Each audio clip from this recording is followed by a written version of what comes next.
Voilà, nous sommes heureux de vous retrouver. Bonjour à toutes et à tous pour cette nouvelle émission des Contrepoints de la santé, une émission que nous organisons avec Philippe Leduc. Bonjour Philippe, et Renaud Degas. Bonjour Renaud. La santé des jeunes, nous parlerons de la santé des jeunes dans tous ses états. Et c'est un problème évidemment majeur de santé publique. C'est un secteur majeur de santé publique puisqu'il s'agit de l'avenir de nos jeunes, de nos enfants en particulier, donc, et également de nos sociétés.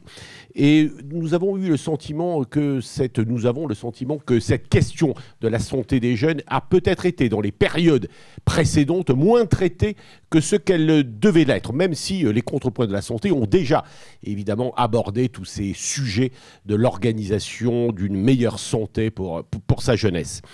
Le Covid a sans doute, d'ailleurs, peut-être nous a ouvert les yeux.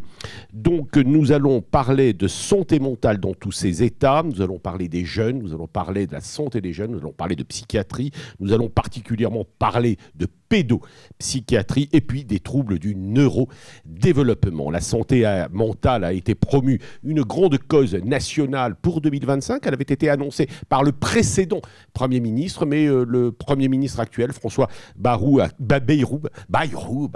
confirmé la grande cause nationale pour la santé mentale, mais pourtant sur un fond de crise majeure de la psychiatrie en général et de la santé mentale, la demande de soins explose et le système de soins ne parvient plus à répondre correctement, à faire face aux demandes de soins. Le titre de notre émission a donc été organisé autour de 3 personnalités, experts de ce secteur. J'accueille avec beaucoup de plaisir le docteur Aline Lefebvre. Vous êtes pédopsychiatre, madame, à la Fondation Vallée, vous êtes chef de service et vous êtes chef d'un service avis spécialisé et expertise. Vous nous expliquerez exactement votre activité. Le docteur Étienne Pau, vous êtes médecin de santé publique et vous êtes le délégué interministériel à la stratégie nationale pour les troubles du neurodéveloppement. J'ai tout dit, bien dit. Le professeur Amine Benyamina, vous êtes psychiatre, vous êtes le président de la Fédération française d'addictologie, vous êtes chef du service de l'hôpital Paul Brousse de l'AP-HP, de l'Assistance publique des hôpitaux de Paris. Cette émission est enregistrée ce 27 mars, jeudi 27 mars, à la Villa M, qui nous accueille. Je salue le président qui est avec nous de Pasteur Mutualité. Je salue également nos partenaires de Point Vision, de Care, Via Voice. Nous avons un sondage très intéressant que nous présentera aujourd'hui Renaud Degas, que nous avons réalisé en exclusivité sur le sujet avec nos partenaires de Via Voice, Ortus, LDC Santé et la veille des acteurs de la santé. Première question, Philippe. Merci d'avoir accepté notre invitation. Évidemment, la santé des jeunes, c'est un problème essentiel, tout simplement parce que ça engage notre avenir. Même la Cour des comptes, dans son rapport annuel thématique, qui fait des centaines de pages, le consacre à la santé. Il y a à peu près 9 millions de jeunes. Eux, ils définissent la jeunesse. Peut-être on aura un problème de définition sur la jeunesse, mais précisément de 15 à 25 ans, donc 9 millions. Et c'est un chiffre qui va baisser en proportion, hein, parce qu'il y a de moins en moins de natalité. Donc, on va voir. D'abord, je vais vous demander de faire un constat. Est-ce qu'il y a une vraie aggravation de la santé des jeunes? Ça porte sur quoi? Est-ce que c'est d'une nouvelle pathologie, de nouveaux troubles, ou c'est une aggravation de certains troubles? Lesquels? Et puis après, on essaiera de voir quelles sont les causes et les facteurs favorisants au cours de l'émission avec Pascal et Renaud. Et puis surtout les solutions. On sait que la psychiatrie est assez sinistrée, la pédopsychiatrie en particulier. Mais il n'y a pas que ça, il y a aussi la santé mentale, c'est-à-dire en amont, la prévention. Donc, quel est d'abord votre constat? Alors, peut-être, on va commencer par les plus jeunes, par la pédopsychiatrie. Très rapidement, est-ce qu'il y a une vraie aggravation? Alors, quand on regarde les chiffres sur la dépression, on a l'impression que c'est une aggravation avant le Covid. Donc, le Covid n'est pas la cause, mais une accélération. Est-ce qu'il y a que la dépression? Voilà. Quel est votre diagnostic précis? Est-ce que c'est vraiment très, très inquiétant? Alors, oui, je pense qu'on peut dire que c'est inquiétant. Il faut comprendre que l'aggravation, en tout cas la prévalence des troubles du neurodéveloppement ou des troubles psychiatriques dans la population pédiatrique avait déjà commencé une courbe dans les années 2010 et s'est aggravée pendant la période du Covid. Donc on est déjà dans quelque chose d'amorcé. Alors pourquoi? Il y a toujours plusieurs raisons. Il y a déjà celle qu'on y fait sûrement plus attention, on connaît mieux. Hein, c'est aussi une des raisons qui explique l'augmentation de la prévalence des troubles du neurodéveloppement. Il y a aussi des questions de facteurs environnementaux, de mode de vie. Hein, c'est-à-dire qu'à l'école, on a aussi des choses qui sont plus stressantes, une performance qui est plus demandée. Il y a aussi ces questions de harcèlement scolaire. Dans les familles, on a des parcours de vie qui sont différents, des modes de vie qui sont différents, des familles qui sont des fois plus isolées. Et puis, vous avez la question aussi d'Internet, de l'usage des écrans qui est décrite, des réseaux sociaux, des cyberharcèlements. Mais d'abord, les troubles qui augmentent, c'est quoi chez les jeunes? On peut dire à peu près tout. Hein. Je veux dire en termes de prévalence, ou les troubles psychiatriques, en fait, vous avez les troubles du neurodéveloppement, autisme, TDAH, troubles des apprentissages qui sont mieux détectés. Oui. Les troubles psychiatriques, vous allez avoir dépression, anxiété. Alors, ce qu'on voit, c'est apparaître, ce qui est vraiment très inquiétant, c'est par exemple le nombre de passages aux urgences pour des automutilations, la dépression, des tentatives de suicide, qui augmentent et qui baissent en âge. Notamment et surtout chez les jeunes filles. Ça survient plus précocement, c'est ça. Oui. Plus précocement, et ça impacte beaucoup plus les jeunes filles. Alors, on fait un tour sur votre constat. Est-ce que c'est... Alors, sur les plus de 15 ans, on va dire, la Cour des comptes commence à 15 ans, il n'a pas inclus un pédopsychiatrie, mais sur les plus grands, est-ce que c'est inquiétant? Quels sont les troubles qui ont vraiment augmenté? C'est des nouveaux troubles, une manifestation différente? Alors moi, je vais prendre ma casquette d'addictologue parce que je vais laisser l'adolescence et l'enfance à mes collègues, mais pour autant, évidemment, je ne vais pas le distinguer totalement. Alors, je vais peut-être mettre un peu de soleil, parce qu'il fait un peu beau aujourd'hui, dans une ambiance un peu ombrageuse. Si on prend, par exemple, les chiffres de l'OFDT, l'Observatoire français des drogues toxicomanie, en gros, les adolescents consomment moins d'alcool, moins de tabac, moins de cannabis. On peut se dire c'est fantastique, c'est très bien. C'est la réalité. Mais la cocaïne. Oui, mais j'y viens. Mais par ailleurs, les jeunes sont les premiers consommateurs, expérimentateurs de produits qui s'installent, comme le protoxyde d'azote, qui est un phénomène qui était marginal, qui s'est installé. La consommation des écrans, évidemment, on va en parler. Les problématiques de comorbidité psychiatrique, puisque évidemment, là, pour le coup, ce n'est pas une exception, c'est une règle. Et puis surtout, on a ce qu'on oublie de mesurer, on commence à le faire, c'est l'ambiance dans laquelle ces jeunes sont là. Vous avez parlé du Covid, il n'y a pas que ça. Les jeunes ont une vraie lucidité de l'environnement qui est le leur. L'éco-anxiété, les problématiques politiques environnementales qui, jusqu'à présent, étaient perçues par les adultes comme étant quelque chose qui n'est pas perçu par les jeunes, alors ce n'est pas le cas. On a une réalité qui s'impose à nous. Et puis, il y a une convergence de deux éléments qui font qu'on arrive, en étant adulte, à se poser la question sur la santé des jeunes. C'est un meilleur repérage, il y a un effet de meilleur repérage et un effet d'un peu plus d'expression du malaise des jeunes. Les deux composés fait que c'est un phénomène qui s'impose à nous. C'est la raison pour laquelle on est avec vous dans cette émission. Ce que vous voulez dire, c'est que meilleur repérage, meilleure exposition, externalisation, oui, quelque part. C'est-à-dire qu'il n'y a pas plus de troubles, mais... Si. Voilà, c'est la question. Il y a plus de troubles, on les repère plus. Et s'exprime plus. Et à côté de ça, peut-être qu'on en dira un mot, le système a du mal à gérer la problématique de la santé mentale chez les jeunes. On arrive à une forme de problématique de la santé, de la souffrance des jeunes dans notre société. Alors, les troubles du développement, neurodéveloppement, Étienne Pau, il y a un délégué ministériel. Alors, on se dit que ça va être un sacré problème. Délégué ministériel ou interministériel? Inter, et c'est justement ça toute la interministériel, entre les ministres, assis entre plusieurs chaises. Donc, vous êtes là, donc c'est un vrai sujet. Et même les enseignants considèrent qu'il y a une explosion des troubles 10 et des troubles du spectre de l'autisme. Alors, même question, le constat, est-ce qu'il y a une réelle augmentation? Est-ce qu'il y a une réelle inquiétude? Ou est-ce que c'est un repérage plus large? Peut-être trop de repérage, d'ailleurs. On en parlera après au niveau des enseignants qui disent on n'en peut plus de cette médicalisation de nos enfants. Il faut peut-être remettre l'église au milieu du village. Alors non, il n'y a pas une augmentation de la prévalence de ces troubles. Et ça, c'est des mots très forts que je vais avoir aujourd'hui. C'est-à-dire qu'il n'y a pas d'augmentation de la prévalence des troubles du neurodéveloppement. On était, par exemple, si on prend le champ de l'autisme, on était, il y a encore quelques mois, sur une prévalence mondiale, on disait qu'il y avait entre 1 à 2% de la population mondiale qui était concernée par le trouble du spectre de l'autisme. Aujourd'hui, on dit plutôt que c'est 1%. C'est stable et c'est une très bonne chose parce que ça permet de se concentrer sur les situations les plus sévères, bien sûr, mais les situations qui ont le plus d'impact fonctionnel sur le quotidien des personnes. Mais surtout, ça permet de montrer aussi que ce n'est pas un phénomène flou. Ça veut dire qu'on arrive à bien diagnostiquer précisément. Et donc, ce que l'on voit, c'est une augmentation du rattrapage diagnostique. Et je prends souvent cet exemple, vu que vous évoquez la question des enseignants et des élèves en milieu scolaire, qui, je crois, est fondamentale. C'est que sans doute que les enfants qui étaient considérés comme des cancres du fond de la classe il y a plusieurs années étaient pour un certain nombre des enfants avec un trouble déficit de l'attention avec ou sans hyperactivité ou avec des troubles dits très sévères. Et je crois que c'est ça le sujet. Alors justement, les troubles du neurodéveloppement, c'est un concept un peu flou pour beaucoup de gens. Rappelez-nous un peu à quoi ça correspond. Il y a les troubles 10, dyslexie, dyspraxie, machin. L'autisme, qui est quand même assez différent de ces troubles 10. Alors, une définition rapide. Oui, et peut-être, excusez-moi, et je complète, et peut-être de votre mission particulièrement. Oui.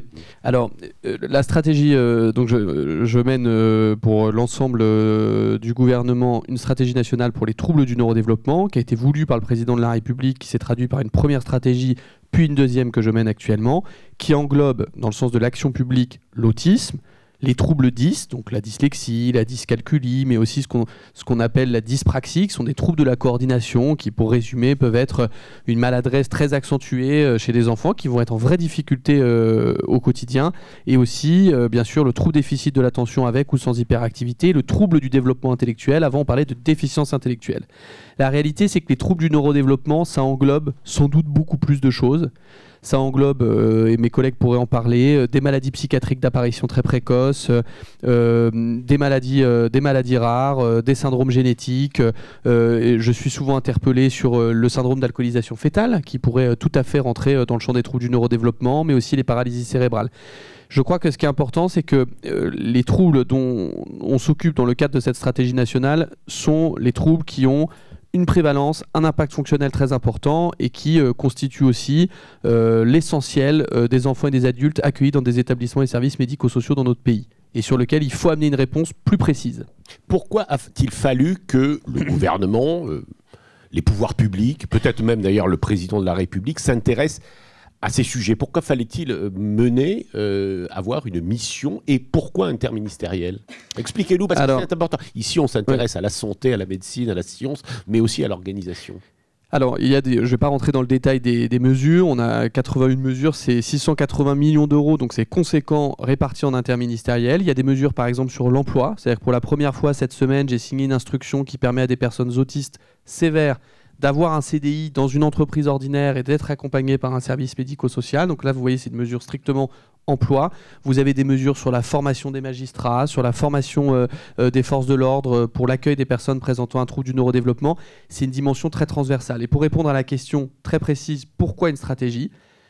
Il faut le dire avec vérité et lucidité, la France avait pris beaucoup de retard dans le champ des troubles du neurodéveloppement, notamment du fait de courants de pensée qui continue à poser problème par endroits, qui vise à dire que l'autisme serait soit lié à la maman, lié à une façon d'éduquer son enfant, des théories qu'il ne faut absolument plus entendre dans notre pays, qui ont fait beaucoup de mal aux familles et qui ont d'ailleurs cassé le lien de confiance qu'il pouvait y avoir entre les médecins et on va dire le champ de la santé mentale et les familles, qui est en train de se restaurer, notamment grâce à nos collègues, et je les remercie.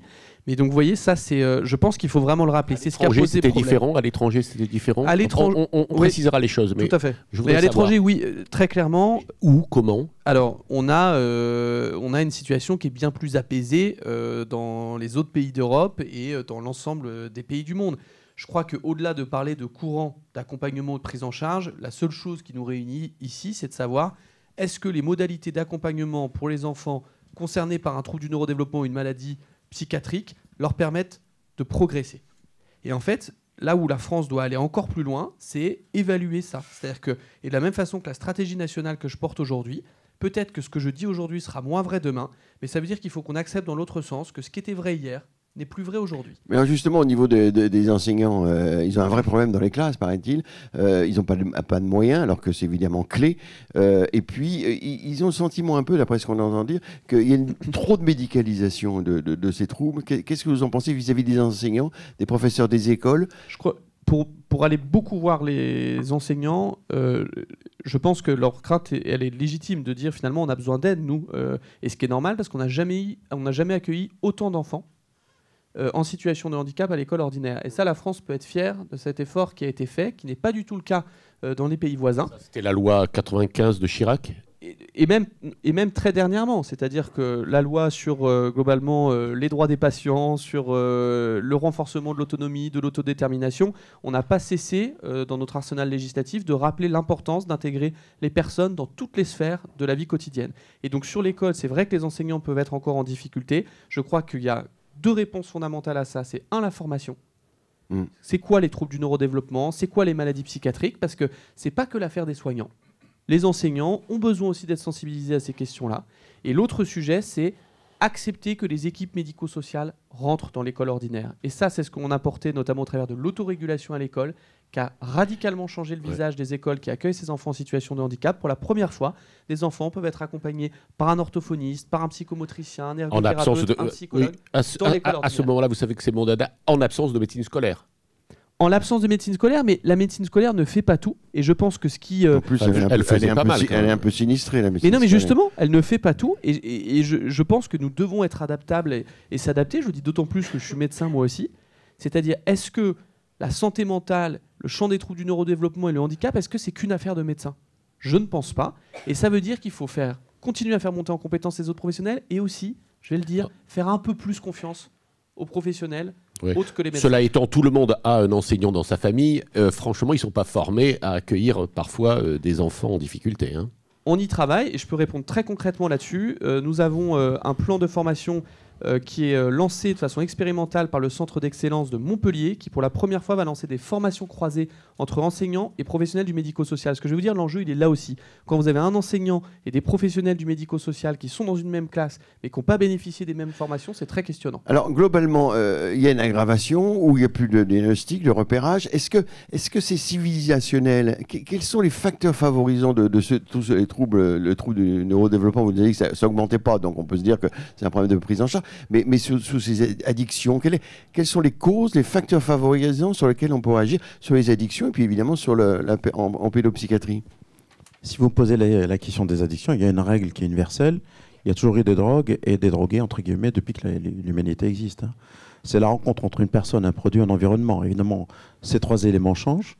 L'environnement change, on en a dit un mot. Il n'est pas forcément toujours addictif. Il est peut-être un peu protecteur.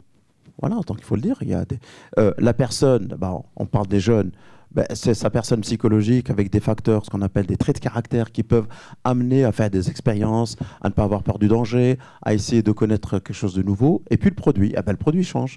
Le produit, c'est l'offre à la fois des produits licites et illicites. Dans les produits licites, on a évidemment 2 produits qui font beaucoup de morts. Ils font un Covid tous les ans, c'est l'alcool et le tabac, tous les ans. Le cannabis ne fait pas de mort, il fait autre chose. Et puis on a tous les produits. Mais le cannabis est plus dangereux aujourd'hui qu'il y a 20 ans. Alors j'aime pas ce mot. Alors, la première chose que j'ai apprise quand j'ai fait psychiatrie, le mot dangereux est dangereux. Donc je l'ai jamais. Ça ne veut rien dire du tout. Et le cannabis est plus inquiétant. C'est pas un terme de médecine, c'est un terme peut-être de journalisme. On n'est pas en cours de médecine. Non. Il est même pas inquiétant parce que ça dépend de la personne. Sinon, je vais capter toute l'attention ici et le temps. Il n'est même pas inquiétant. Il faut le définir là. Le cannabis est dangereux, inquiétant, ce que vous voulez, puisque vous avez d'autres facteurs de vulnérabilité associés.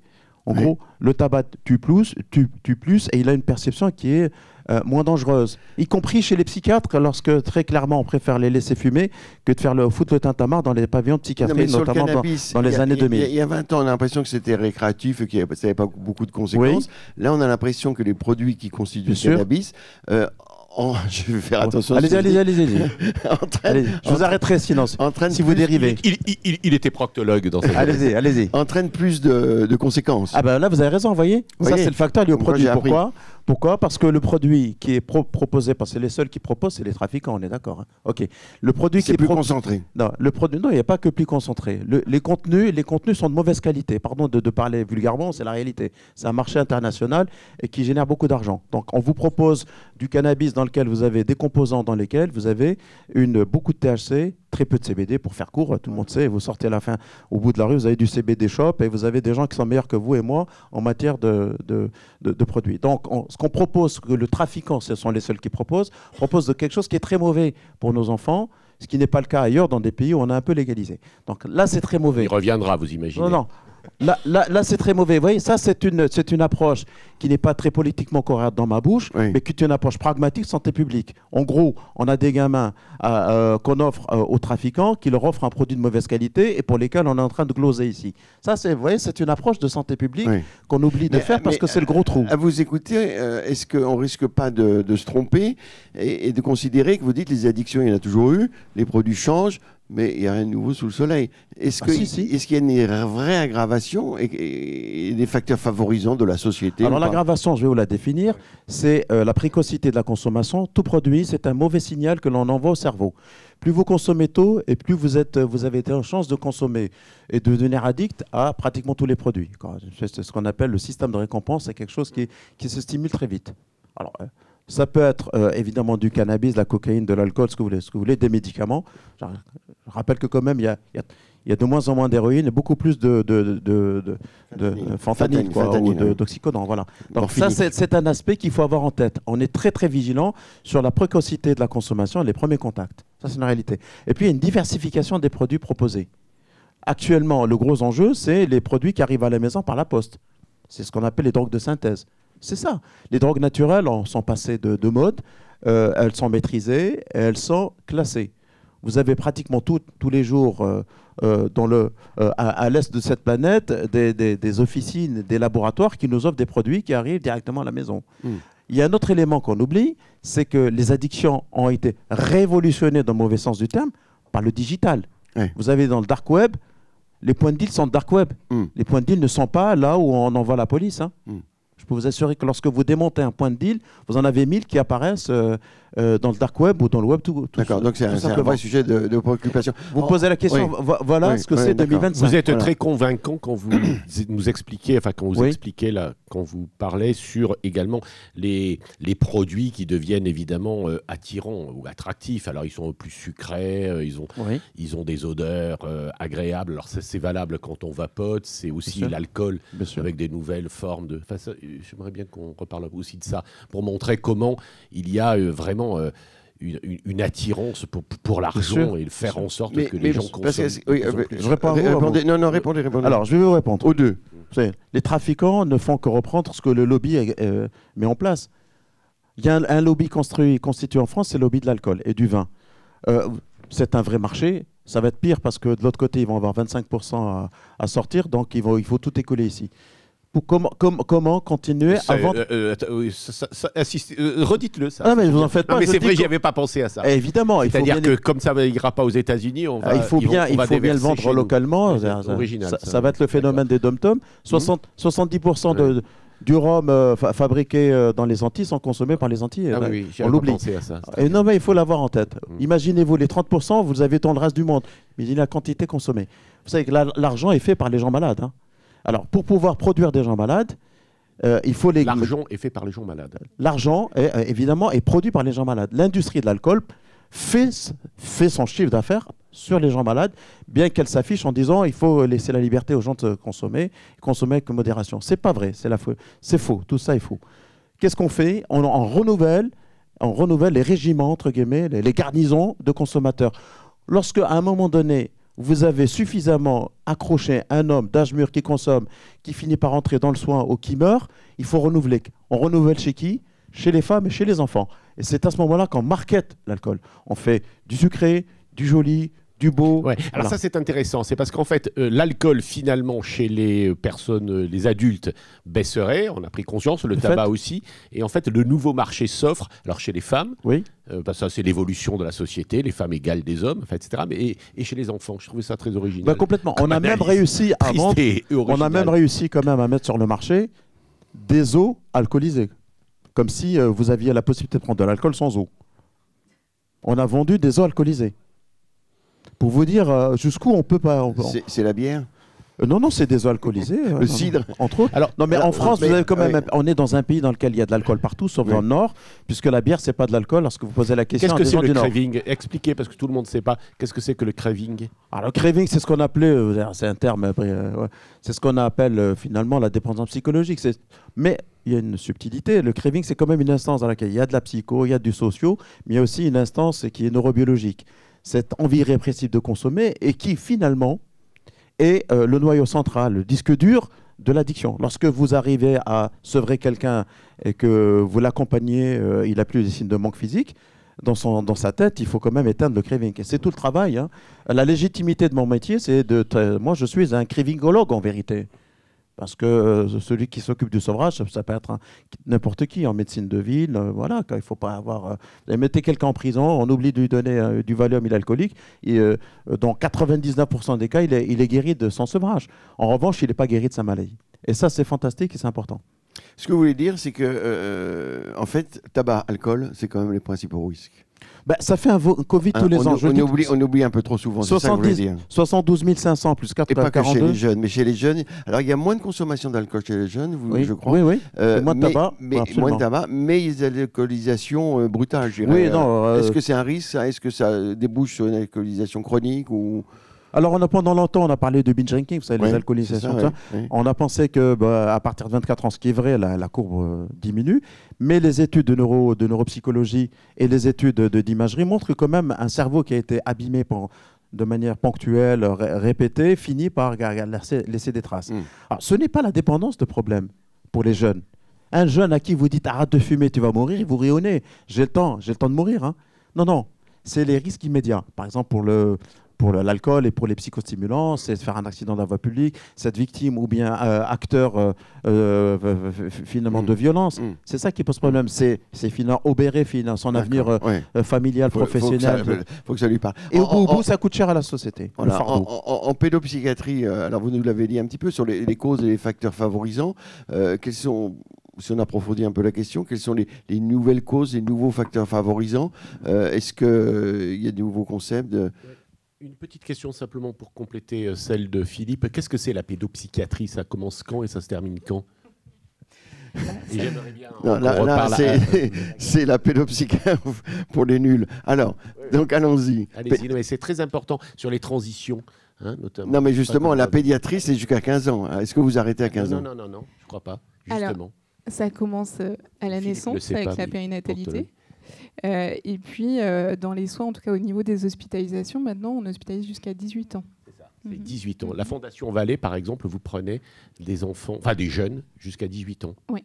Et en fait, vous vous associez en plus avec un autre établissement, Paul Guiraud, je crois, qui s'occupe d'adultes, c'est ça? Tout à fait. Maintenant, nous avons une direction commune avec l'établissement Paul Guiraud. Donc, on est un groupe hospitalier qui, du coup, un des avantages qu'on voit dans ça, c'est de pouvoir favoriser ou améliorer cette transition de prise en charge entre les pédopsychiatres. Pourquoi je pose cette question? Je me permets, ça fait la boucle. C'est-à-dire aussi les parents, les jeunes futurs parents ou parents autour de la périnatalité. C'est un sujet de la psychiatrie adulte et de la pédopsychiatrie. Oui, je pose cette question parce qu'on a toujours quelqu'un dans son entourage. Au début, on se dit « Ah bah, il est bien pris en charge quand il était petit. » Et puis, à partir de 15-16 ans, on ne trouve plus de solution. Et c'est très angoissant. C'est le problème des diabétiques en particulier. Oui. C'était ma consultation, madame. Mais Pascal, tu as posé une question complémentaire, ce qui fait que madame n'a pas répondu à ma question. Sur les facteurs favorisants, je fais à chaque fois le coup, sur les facteurs favorisants, les causes, que bon, c'est très inquiétant quand même, ces jeunes qui vont mal. Sur quoi on peut agir? Parce que si on parle de causes, on va pouvoir agir sur ces causes ou pas. Alors moi, j'aimerais quand même, pour commencer, appuyer le fait, moi je suis assez d'accord avec Amine, c'est qu'il y a eu aussi, on détecte mieux, on regarde plus, on écoute plus, on est plus attentif. Ça peut être, c'est ça qui fait aussi qu'on voit cette prévalence apparaître, mais prévalence qui existait déjà. On a tendance à dire voilà, c'est une catastrophe, la population va mal. Alors moi, ma question, c'est que, je veux dire, moi, mes arrière-grands-parents, ils ont connu la Première Guerre mondiale, la Deuxième Guerre mondiale. Philippe aussi. Oui, bon. Je veux dire, en France, sur le territoire français, on a connu la Révolution française, les invasions. Voilà, est-ce que c'est des générations qui allaient bien? Je sais pas. Moi, je pense qu'ils ont dû beaucoup souffrir, en vrai. Oui. Donc, dire qu'aujourd'hui, la population va moins bien que la génération de nos grands-parents, nos arrière-grands-parents, ça, je ne sais pas. En tout cas, la bonne nouvelle, c'est qu'on y est plus attentif et qu'on a plus de solutions pour y répondre. Et y répondre à quoi? Du coup, ces facteurs qu'on arrive à identifier aujourd'hui, dont je parlais tout à l'heure, effectivement, peut-être plus de stress vécu à l'école, plus d'harcèlement, plus de familles qui se retrouvent aussi dans des situations isolées. pour telle ou telle raison, hein, des questions d'éloignement donc ça, géographique. c'est nouveau quand même. Ces mères qui sont souvent seules, le père est parti, le harcèlement, est-ce que c'est des phénomènes vraiment nouveaux?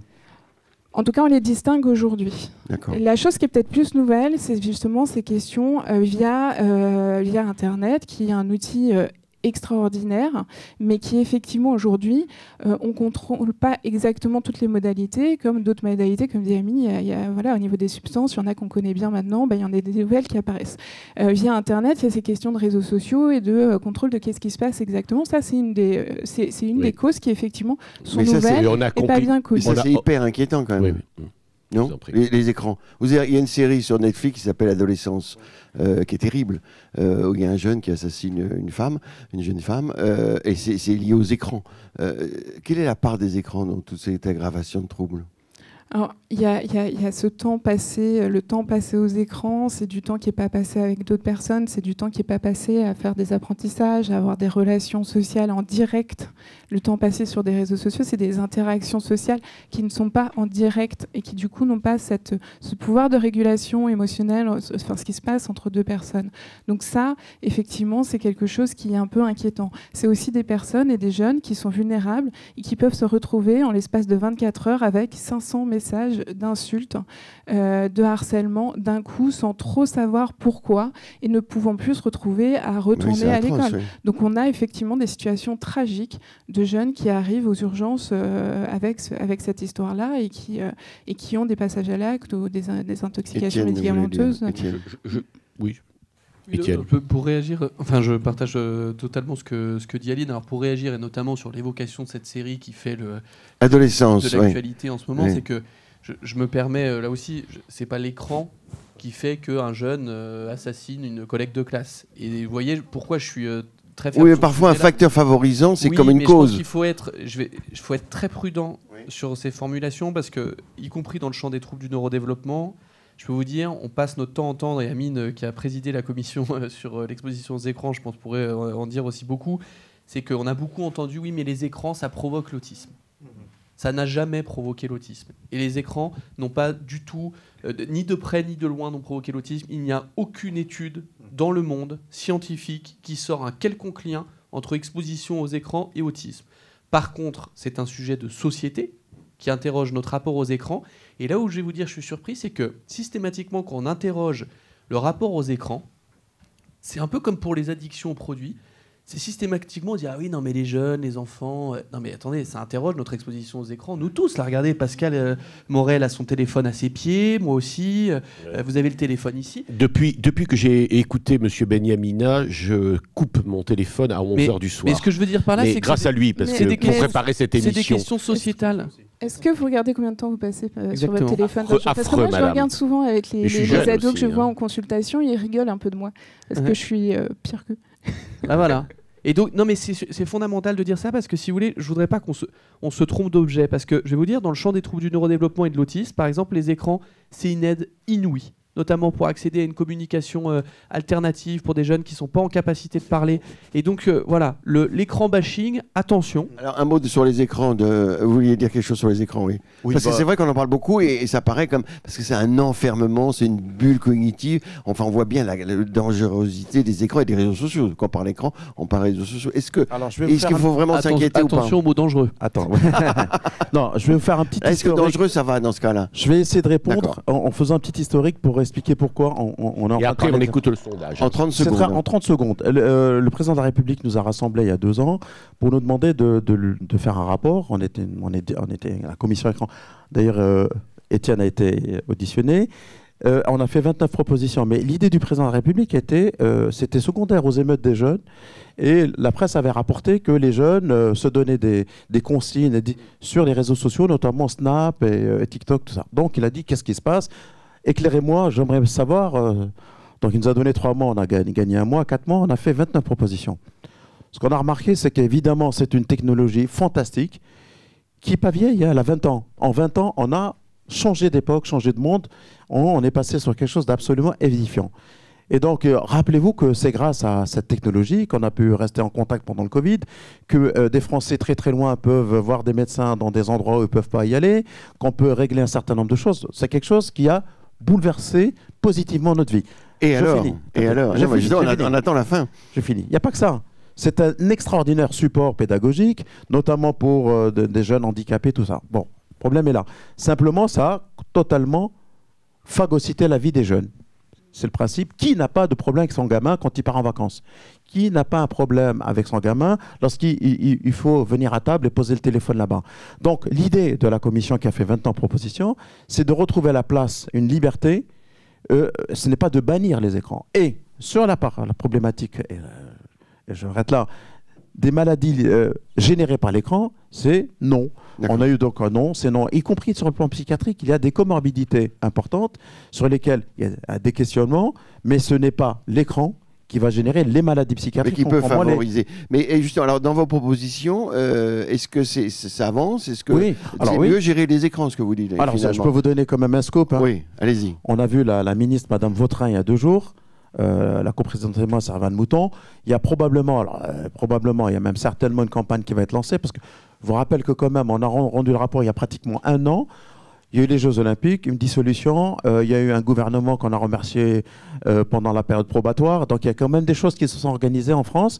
Et puis c'est très difficile de mettre en place un certain nombre de choses. Donc on espère que les mesures vont être mises en place, parce que ce qui se passe, c'est que tout le monde pioche les mesures. Vous allez sur le site de l'Élysée, 20 ans propositions, et vous avez des gens qui organisent des formations en prenant 2 propositions, quelques ARS qui veulent... Donc ça part un peu en cacahuète, comme on sait le faire en France. Donc on va peut-être se siffler à la fin de la partie, reprendre un peu le cadre et essayer d'amener des choses un peu plus cohérentes. Madame Vautrin était d'accord? C'est même elle qui nous invitait à discuter. D'accord. Et donc, ça va s'organiser. Ah, on va je sais écouter. pas. Vous ne partirez pas sans qu'on ne vous interroge également sur la crise des vocations de... Ah, on a encore plein de questions. Alors, Renaud Degas... Madame Lefebvre. J'aimerais juste, pour ces questions justement des écrans, de ce qui se dit. En fait, il y a quand même un point important, c'est compréhension. Enfin, il y a une nécessité d'acculturation de la compréhension de la recherche dans la population générale. Et on en parle un peu moins, mais aussi chez les soignants. Parce que souvent, il y a des mauvaises compréhensions ou des interprétations qui sont liées à un manque d'information, à un manque de compréhension critique et aussi à une surexposition à des informations, enfin en tout cas des signaux qui sont un peu simplistes et peu rigoureux.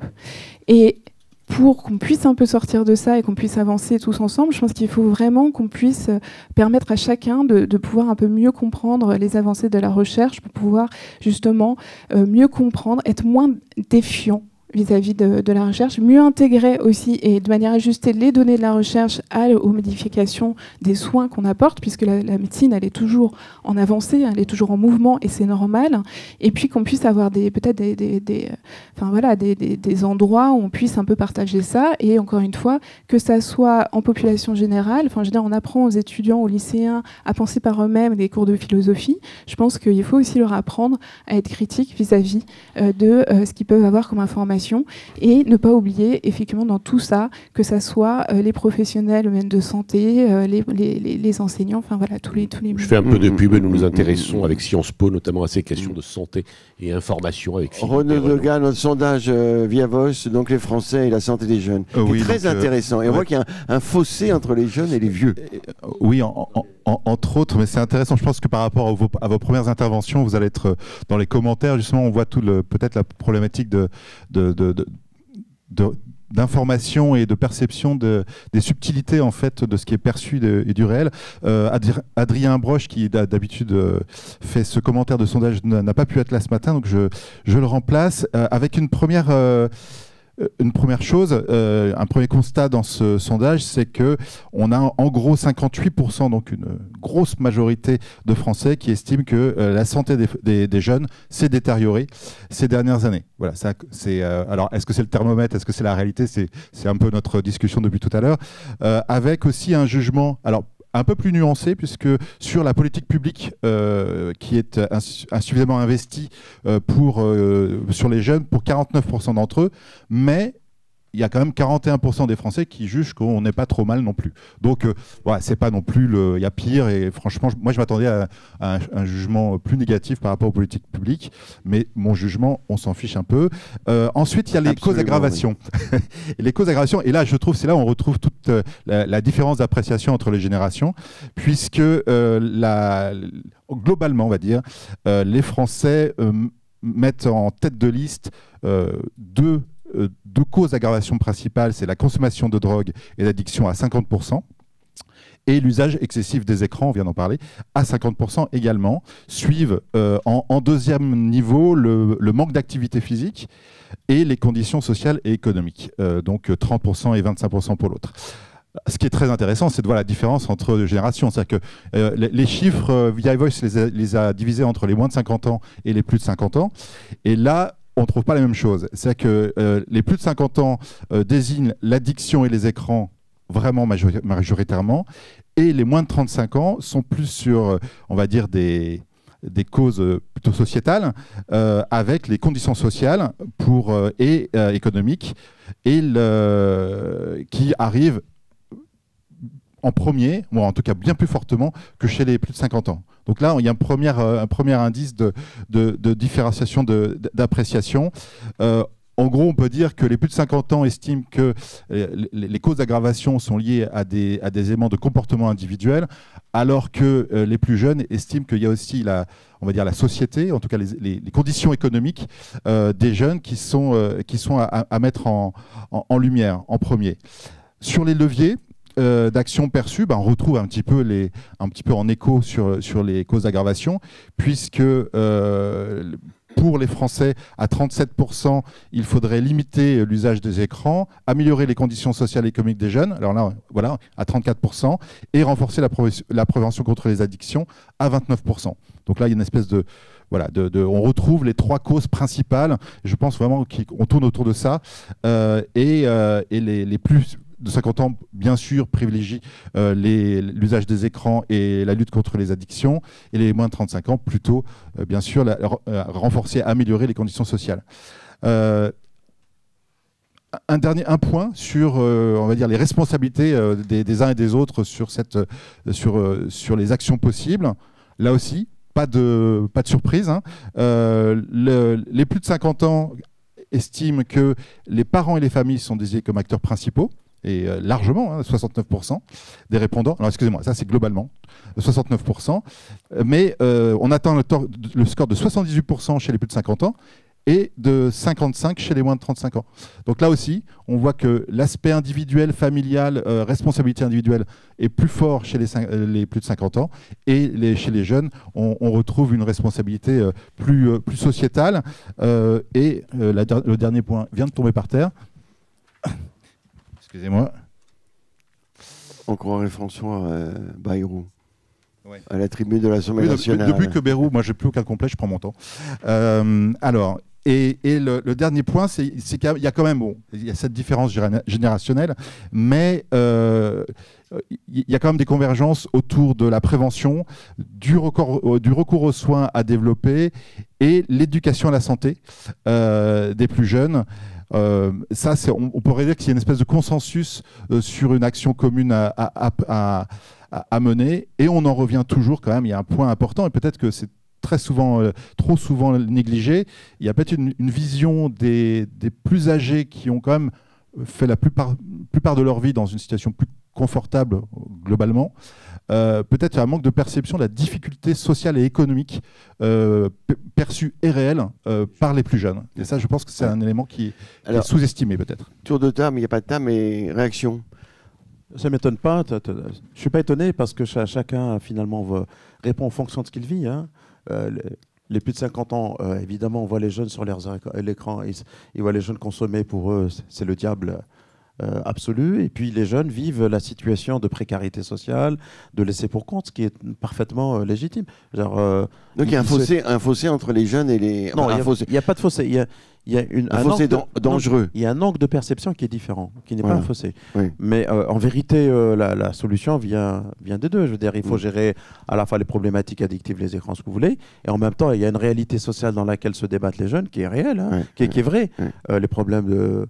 je parlais d'éco-anxiété, on l'oublie beaucoup. Les jeunes ne sont plus ce qu'on a été nous. Ils sont très concernés par l'environnement. Je crois on n'est pas tous très très vieux, mais il y en a quelques-uns qui sont très vieux. Je suis jeune depuis je suis jeune depuis plus longtemps que vous. Je peux vous assurer que moi, je suis un peu plus mon foutiste que mes gamins sur la partie environnement. Je le regrette, mais il y a me rappelle un livre sur l'éco-anxiété. Voilà, donc je pense que là, il ne faut pas l'oublier. Et je peux vous assurer que les jeunes font plus attention à leur santé que je l'ai été moi à leur âge. Moi, je roule à vélo, moi. Étienne. Voilà, juste très rapidement, je trouve que ce qui ressort quand même de ce sondage et ce qu'on peut souligner, c'est que la précarité et la très grande précarité c'est un facteur aggravant d'à peu près tout.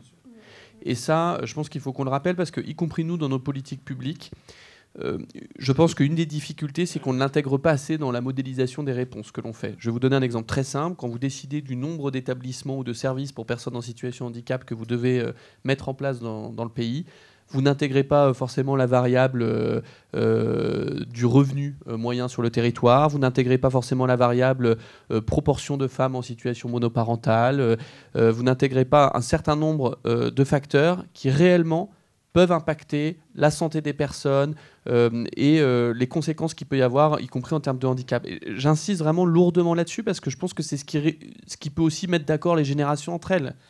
C'est-à-dire que la précarité, c'est sûr. C'est quelque chose sur lequel on peut agir, et donc je le redis ici avec force. Madame, en réaction à ce sondage, c'est assez rassurant de ce que répondent la population générale et de leur perception des choses. Enfin, moi, je trouve que ça veut dire aussi qu'on peut faire confiance au jugement de la population française. Ils sont assez attentifs et lucides. Ouais. Alors, moi, je voulais vous interroger maintenant sur une question qui me préoccupe beaucoup. A-t-on assez de psychiatres et de pédopsychiatres ? Alors, quel est votre avis dans votre service ? Est-ce que vous arrivez à recruter ? Alors, il semblerait que les doyens aient un peu amélioré dans la dernière partie l'accès à la psychiatrie. Est-ce que ça est vraiment une amélioration ? Les trois, là, je voudrais savoir... les trois, vous devez avoir une opinion sur cette question. C'est la galère quand on est psychiatre dans son établissement. Je peux me permettre... Allez-y, commencez. Oui. Oui, alors on a un manque, on a des difficultés de recrutement de médecins, pédopsychiatres, en tout cas moi dans mon établissement et puis dans d'autres établissements. Ça, c'est une réalité. Après, quand on regarde les chiffres, les chiffres sont ce qu'ils disent parce qu'on a quand même du mal à savoir ceux qui sont référencés à la retraite, en activité, quel type d'activité. Bon, ce qui se passe, c'est que si on regarde un peu plus large, on a une densité, rapportée à 100 000 jeunes de 0-15 ans, en France, au niveau des données de l'OMS, on a 18 pour 100 000. L'Allemagne, ils sont un peu moins. Et puis en fait, globalement, on est à peu près de ces chiffres-là. Les États-Unis sont beaucoup moins. Je crois qu'ils sont vers 6 ou 8. Et puis, le seul pays qui monte carrément, c'est la Finlande, 41 pour 100 000. Ils ont une densité de la Finlande. Ils ont une densité de population qui est bien moins élevée. Bon, bref, ils ont un système qui leur est peut-être propre, ou peut-être qui les référencie différemment. Mais tout ça pour dire qu'on est sur quelque chose qui est international. Est-ce qu'il faut plus de pédopsychiatres ? Sûrement, peut-être. Mais en tout cas, il y a une question aussi de la manière dont on organise les soins aussi. Et comme le disait Étienne tout à l'heure, ce n'est pas qu'un sujet de médecins, de pédopsychiatres. Il y a les soignants, la santé mentale, donc et les médecins généralistes. Les orthophonistes. Chaque rapport dit qu'il faut que... Tout à fait. Voilà. Les orthophonistes, tous les rééducateurs, et puis aussi des éducateurs, des gens qui sont formés à la santé mentale. Je partage totalement et je remercie Aline pour ces chiffres qui en plus je trouve sont très clairs et montrent aussi que finalement des systèmes peuvent fonctionner aussi autrement avec des densités médicales différentes. Si on prend l'exemple des troubles du neurodéveloppement, c'est un sujet permanent. Vous savez que pour adresser, dorénavant dans notre pays, on a des plateformes qui permettent de diagnostiquer les enfants dans chaque département. Pour adresser ces enfants à ces plateformes, on utilise un livret de repérage qui est rempli exclusivement par le médecin. Et en fait, si vous voulez, c'est toujours la même question. C'est-à-dire que, est-ce que seuls les médecins peuvent faire du repérage ? Et vous voyez, j'ai cette discussion en ce moment, une discussion avec les acteurs, c'est-à-dire que, Je pense... Les diagnostics, quand même. Non, parce qu'on ne parle pas du diagnostic, on parle du repérage. Le repérage, c'est pas poser un diagnostic, et c'est ça que j'interroge. C'est-à-dire que les médecins doivent, dans leur ensemble, doivent rester aussi sur plus peut-être leur surspécialisation, et c'est une très bonne chose. C'est-à-dire que, est-ce que les premières personnes à repérer un écart de développement, je vais vous dire, de toute façon, c'est les familles, c'est les parents. Et contrairement à ce que l'on croit, les parents ne pêchent pas par excès. Parce que souvent, c'est ce que j'entends me dire, ah oui, mais si on laisse les parents adresser directement, repérer directement... Non, il y a une sorte de déni dans un premier temps. Comment ? Il y a une sorte de déni des parents, oui, souvent. Mais je ne suis même pas sûr que ça soit un déni très long. C'est-à-dire qu'il faut qu'on fasse confiance. Je vais vous dire, toutes les familles que vous rencontrez, qui ont un enfant qui présente un trouble du neurodéveloppement, par exemple, un autisme sévère, toutes vous disent, sans exception, j'ai bien vu, au bout de quelques mois, qu'il y avait un problème. Alors, ce cahier de repérage... Je l'ai dit, je l'ai redit. Exactement. Faisons confiance. Est-ce que ce cahier de ce repérage, est-ce qu'il va être mis dans le carnet de santé? Et qui remplit le carnet de santé? C'est un des projets que vous avez. Depuis le 1er janvier. Oui. Mais donc mécaniquement, vu que c'est des carnets de santé à partir du 1er janvier, vous comprenez bien que pour suivre l'ensemble des enfants, il faudra quelques années. Par contre, ça y est, il est inclus. C'est une checklist qui est très simple, qui dit vous avez plus de deux items qui peuvent faire suspecter un écart de développement chez l'enfant, vous pouvez adresser vers la plateforme. Mais en fait, c'est ça que j'interroge. C'est-à-dire que l'on interroge que l'enfant puisse faire ba ou soit capable d'empiler des cubes, etc. Est-ce que seuls les médecins sont capables de repérer ça? Est-ce que sur un certain nombre d'items, on ne peut pas confier ça à d'autres professionnels? Il ne s'agit pas de diminuer la qualité du repérage, il s'agit de dire que le repérage, c'est l'affaire de tous. Et sur le carnet de santé, qui le remplit justement? Le médecin. Mais est-ce qu'il y a d'autres, est-ce que d'autres personnes peuvent remplir le carnet de santé? Non, le carnet de santé aujourd'hui, et en ce qui concerne les grilles de repérage pour les troubles du neurodéveloppement, c'est l'affaire du médecin traitant avec les familles. Il faut élargir. Vous vouliez ajouter quelque chose? Oui, juste après. Par contre, sur ces questions de manque de médecins, de pédopsychiatres, par contre, là où on a un gros problème, c'est que la moyenne d'âge des pédopsychiatres est de plus de 65 ans, plus de 60 ans. Donc, on n'arrive pas à former suffisamment pour les remplacer. Surtout que vous avez vu les données de la FHF récemment, où ils estiment qu'il faudrait 1,7 médecin aujourd'hui pour pouvoir remplacer un médecin du fait des modifications de mode de vie. Donc c'est là où ça, c'est un gros enjeu. C'est plus peut-être, mais en tout cas, il faut par contre qu'on arrive déjà à les remplacer. Sous contrôle là de vous et de tous ceux qui s'intéressent à ces sujets, on avait l'impression que à l'internat, il y avait eu plus de place en psychiatrie et que ça s'améliorerait peut-être. Il faut du temps. Allez-y. Je vais peut-être répondre. Vous voulez pas que je réponde, vous? Si, mais parce que je vais vous poser une deuxième question qui est très importante. Je vais répondre un peu sur la question. Faut-il plus de psychiatres? Moi, je pense que c'est pas une bonne question parce qu'évidemment, tous les syndicats, tous les psychiatres vont dire oui, parce que s'ils disent non, ils se font taper dessus par les collègues d'à côté. Et nous avons quelques syndicalistes dans la salle et même des psychiatres et syndicalistes. C'est une syndicaliste progressiste qui va me donner raison, évidemment. La santé mentale. Nous saluons le docteur Rachel Baucher. La santé mentale, ce n'est pas la psychiatrie, mais la santé mentale ne peut pas faire sans la psychiatrie. Et la psychiatrie sans les psychiatres, ce n'est pas de la psychiatrie. C'est extrêmement important. Le problème, ce n'est pas le nombre, même si le nombre est critique. Le problème, c'est la perte des vocations. On a un problème de vocation en psychiatrie, parce que c'est une discipline qui, depuis longtemps, va mal, on le sait, hélas. On le voit sur le nombre de personnes qui vont mal, sur les actes en ville, on le voit à chaque fois qu'il y a un fait divers. Un fait divers sur deux est appelé à se rendre compte qu'on a affaire à quelqu'un qui est sorti, qui a fugué, qui n'est pas pris en charge, qui a arrêté son traitement. C'est une réalité sociale. Alors, à la perte des vocations, c'est à nous de le faire. D'ailleurs, on a mis en place une campagne, Choisir Psychiatrie, vous l'avez ici, regardez, elle est ici. C'est pour pouvoir expliquer que c'est une discipline comme une autre, c'est une discipline médicale, même si parfois, longtemps, on a été estimé qu'on était à côté. Et c'est vachement bien d'être psychiatre aussi. Ça, c'est extrêmement important. Évidemment, il y a tout le reste qui est porté par les syndicats, la rémunération, les conditions de travail, tout ça est important. Il ne faut pas penser qu'en oubliant cette discipline, on va pouvoir soigner les Français correctement. Ce n'est pas possible. Parce que lorsque vous allez au ministère, ou bien quel que soit le ministre, lorsque vous êtes dans les administrations, lorsqu'on nous voit arriver, évidemment, ils ne disent rien, mais dans notre dos, ce sont les embêteurs qui viennent nous embêter toujours avec les mêmes revendications. On dit ça dans le ministère, M. Pau? Si, moi je le sais. On sort de réunion sur les mêmes. Moi, je ne le dis pas, en tout cas. On est d'accord. Mais ça, c'est une réalité. On a aussi à faire notre autocritique sur la manière avec laquelle on a construit. La psychiatrie est une des rares disciplines, si ce n'est la seule, dans laquelle vous avez encore des combats d'école, alors que c'est un truc du passé. il y a les professionnels et puis il y a les patients, il y a les citoyens.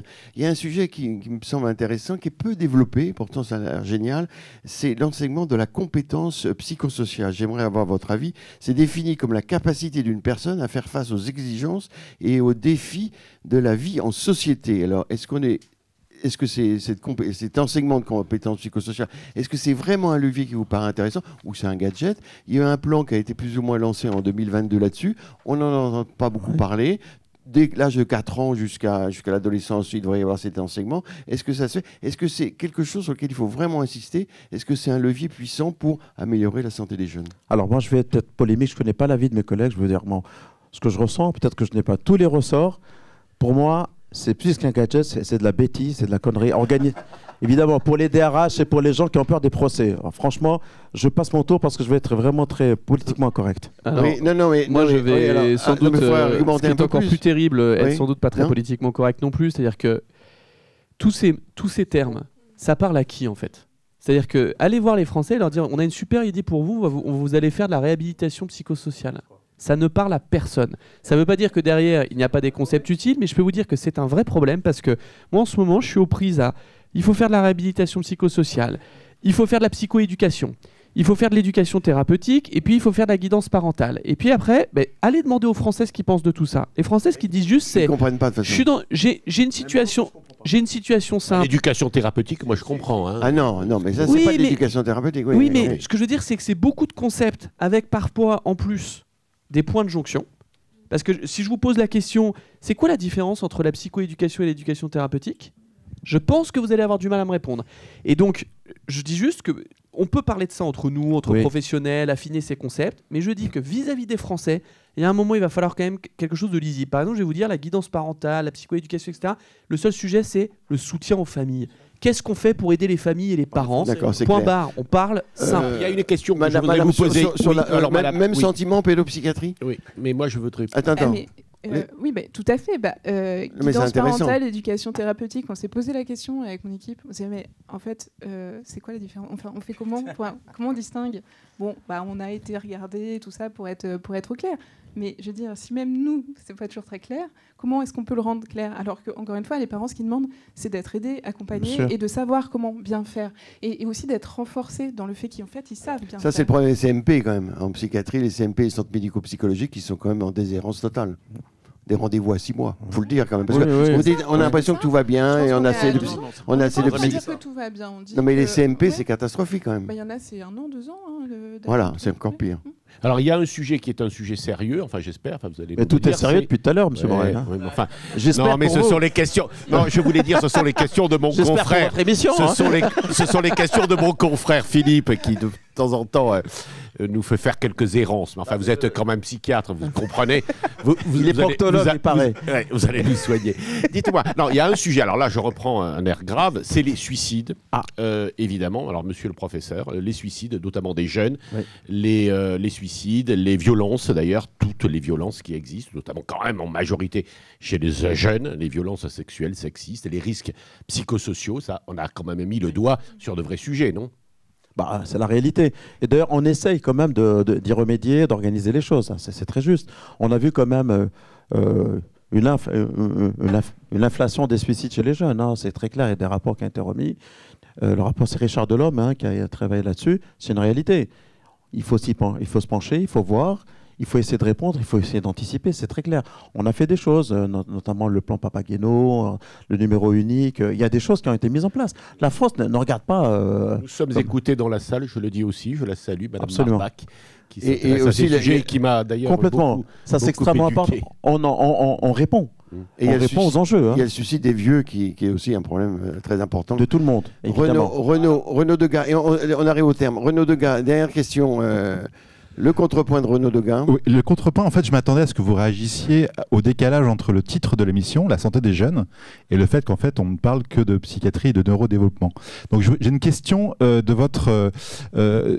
l'articulation de vos disciplines respectives et de vos politiques avec la santé globale des jeunes.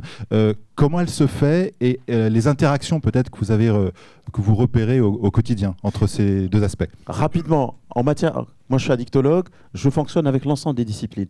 Et d'ailleurs, puisque vous parliez tout à l'heure des écrans, dans le rapport, on a 3 ou 4 éléments sur lesquels on a un consensus fantastique sur la santé des jeunes. C'est la prise de poids, c'est la sédentarité, les problèmes de vision et parfois quelques problèmes neurologiques. Vous voyez, c'est un psychiatre qui a signé un rapport qui parle d'autre chose que de la psychiatrie. Donc c'est une réalité.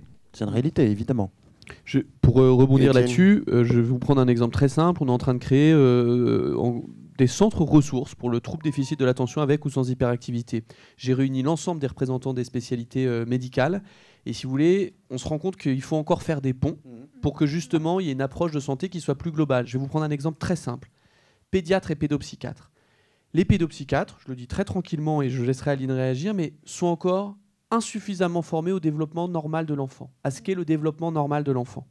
Là où les pédiatres sont très bien formés. À l'inverse, les pédiatres sont encore très insuffisamment formés sur la santé mentale des enfants. Ça résume tout, c'est-à-dire que toutes les spécialités doivent quand même aussi avoir un fond de connaissances sur l'ensemble des sujets. Et je vais vous dire, on a quand même un avantage dans notre pays, c'est que je rappelle que la pédiatrie, et ça c'est une des grandes richesses de l'enfance, c'est l'ensemble des spécialités qui se réunissent au chevet de l'enfant. Un enfant qui est malade, quand il est à l'hôpital, il ne va pas dans le service de cardiologie, il ne va pas dans le service de pneumologie. On vient le voir dans sa chambre pour assurer qu'il ait les soins de toutes les disciplines. Et c'est comme ça qu'on doit raisonner plus largement au-delà même de l'hôpital. Et alors, il y a une profession parmi le corps médical qui n'a pas été beaucoup citée, c'est les médecins généralistes. Et par rapport à la question de Renaud, est-ce que les médecins généralistes devraient plus s'impliquer dans la santé globale, dans la santé psychique? Ils le font déjà. Hein. Oui, mais dans tous les rapports, on dit qu'il faut que le médecin généraliste s'implique plus, soit plus formé, plus. Est-ce que c'est votre sentiment ou pas? Moi, mon sentiment, c'est qu'il faut qu'on se rende plus à disposition des médecins généralistes, qui ont quand même une activité énorme, multiple, et qui sont en ville. C'est aussi à nous de nous mettre un petit peu plus à leur disposition en apportant un peu Pascal, plus d'informations. Oui, il y a des questions qui disent aussi. Oui, peut-être. On arrive au terme. Souvent dans les familles, on dit on met trop. Il y a un risque de mettre face à des troubles, de mettre des médicaments, de donner des médicaments aux jeunes. On en fait trop. Quelle est la pédopsychiatre, mais peut-être les... Moi, personnellement, je ne pense pas qu'aujourd'hui, en France, on en fasse trop. Par contre, je pense que... Pascal pense à la Ritadine. Oui, mais alors moi, je pense qu'au contraire, moi, ce que je vois, c'est que soit il n'y a rien, soit il y a tout mal prescrit. Et ça, c'est un vrai problème. C'est que finalement, à force de peu vouloir prescrire, les pédopsychiatres, des fois, prescrivent peut-être pas de manière la plus ajustée, de manière globale. Après, aujourd'hui, on ne prescrit pas en pédopsychiatrie. En France, on ne prescrit pas, à mon sens, trop. On a des patients qui sont malades, qui ont besoin de soins. Pourquoi les priver de ça ? En fait. Juste, je vais réagir parce que sur la Ritaline, ça me fait bondir. Je vous le dis, sur le méthylphénidate, qui est donc le traitement de référence dans le trouble déficit de l'attention avec ou sans hyperactivité, je vois sortir de nombreuses questions qui disaient est-ce qu'on n'en prescrit pas trop. La réalité, les chiffres, ils sont ceux-là. On a 6% des enfants qui sont concernés par un TDAH dans notre pays.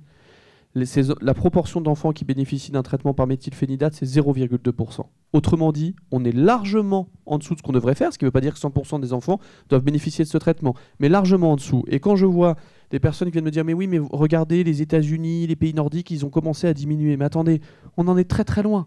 C'est-à-dire que certains pays soient dans une stabilisation du volume de prescription, c'est une chose. La France est encore dans le rattrapage.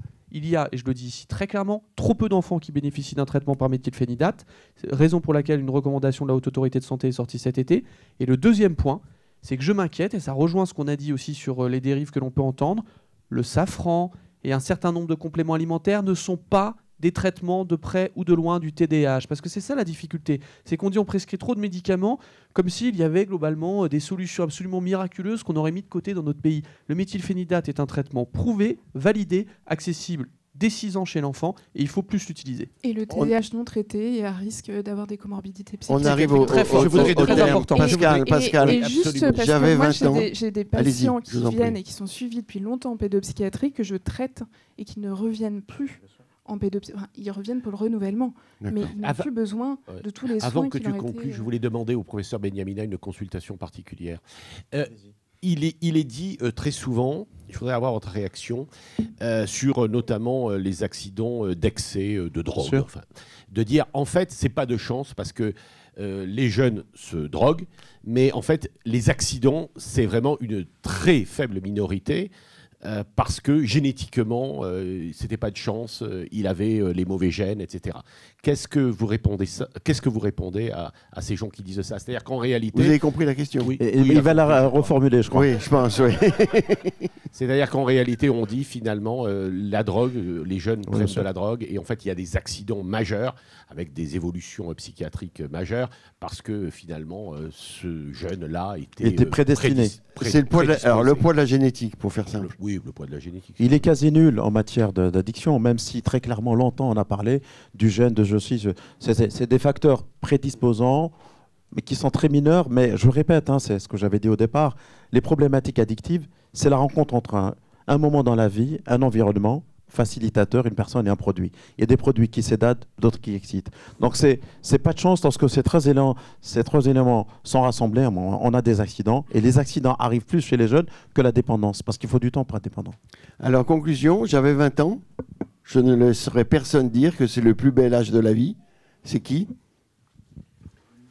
Paul Nizan, dans Aden Arabi, 1931. Et on sait que Paul Nizan est mort le 23 mai 40, à 35 ans, dans le Pas-de-Calais. Et la jeunesse est une ivresse, c'est qui a dit ça? Baudelaire. La Rochefoucauld, merci. Merci à vous. Merci à nos partenaires, Pasteur Mutualité, Point Vision, CARE, Viavos, Hortus, LDC Santé et la veille des acteurs de la santé.